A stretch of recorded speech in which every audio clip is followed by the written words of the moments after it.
ನನ್ನ ದೇಶ ನನ್ನ ಉಸಿರು ನನ್ನ ಪ್ರಾಣ ಭಾರತ, ಶಾಂತಿ ಸಹಬಾಳ್ವೆ ವಿಶ್ವಕ್ಕೆಲ್ಲ ಸಾರುತ್ತ. ನನ್ನ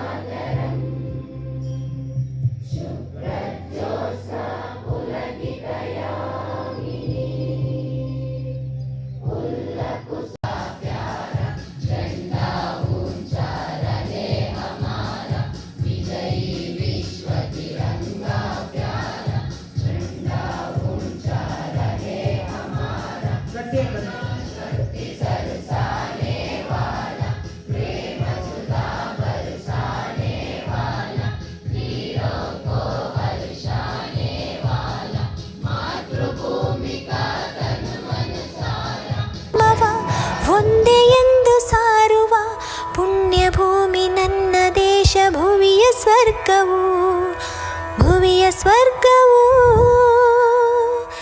ಇಲ್ಲಿ ಒಮ್ಮೆ ಜನ್ಮ ತಾಳಲು ಪುಣ್ಯವೋ.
ಸ್ವಾತಂತ್ರ್ಯ ಪಡೆಯಿತು.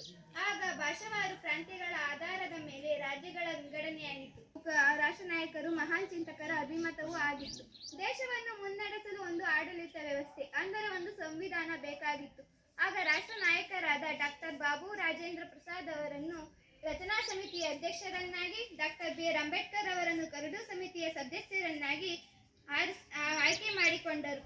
ಈ ಸಮಿತಿಯಲ್ಲಿ ಕೆ.ಎಂ. ಮಾನ್ಸಿ, ಮೊಹಮ್ಮದ್ ಸಾದುಲ್ಲಾ, ಅಲ್ಲಾದಿ ಕೃಷ್ಣಸ್ವಾಮಿ ಅಯ್ಯಂಗಾರ್, ಗೋಪಾಲಸ್ವಾಮಿ ಅಯ್ಯಂಗಾರ್, ಎನ್. ಮಾಧವರಾವ್, ಬಿ.ಎಲ್. ಮಿಟ್ಟ, ಟಿ.ಟಿ. ಕೃಷ್ಣಮಾಚಾರಿ ಇವರೆಲ್ಲ ಆ ಸಮಿತಿಯಲ್ಲಿದ್ದರು. ಆದರೆ ಯಾವುದೇ ಸಹಕಾರ ನೀಡಲಿಲ್ಲ.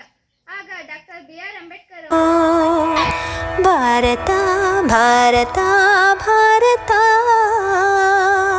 ಎನ್ನಲು ಜೀವನ ಸಾರ್ಥಕ. ಭಾರತ